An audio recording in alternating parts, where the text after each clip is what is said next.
আসসালামু আলাইকুম। বিপিএল এ নোয়াখালী এক্সপ্রেস এই নামটি দেখে আমরা নোয়াখালীবাসী একেবারে আবেগে গদগদ হয়ে গেছি। আপনারা জানেন কিনা জানি না, এই নোয়াখালী এক্সপ্রেস টিমের সাথে নোয়াখালীর কোনো ব্যবসায়ী, কোনো ব্যক্তি, কোনো কোম্পানি জড়িত নেই। এমনকি নোয়াখালীর একজন মানুষ পর্যন্ত এই টিমটার সাথে জড়িত নেই। এই টিমের সম্পূর্ণ মালিকানা হচ্ছে যমুনা গ্রুপের।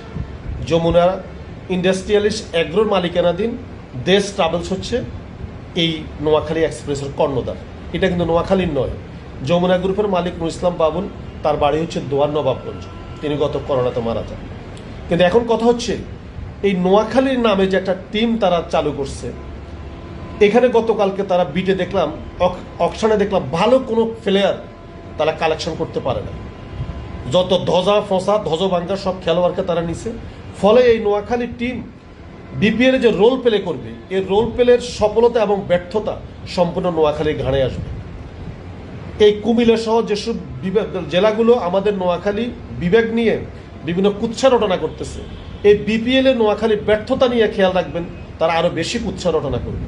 আমাদের উচিত এটার ব্যাপারে প্রতিবাদ করা, যে যেখানে নোয়াখালীর কোনো ব্যবসায়ী সংগঠনের সাথে জড়িত নাই, সেখানে অন্য জেলার ব্যবসায়ীরা, অন্য জেলার কোম্পানি কেন নোয়াখালীর নামে টিম দেবে।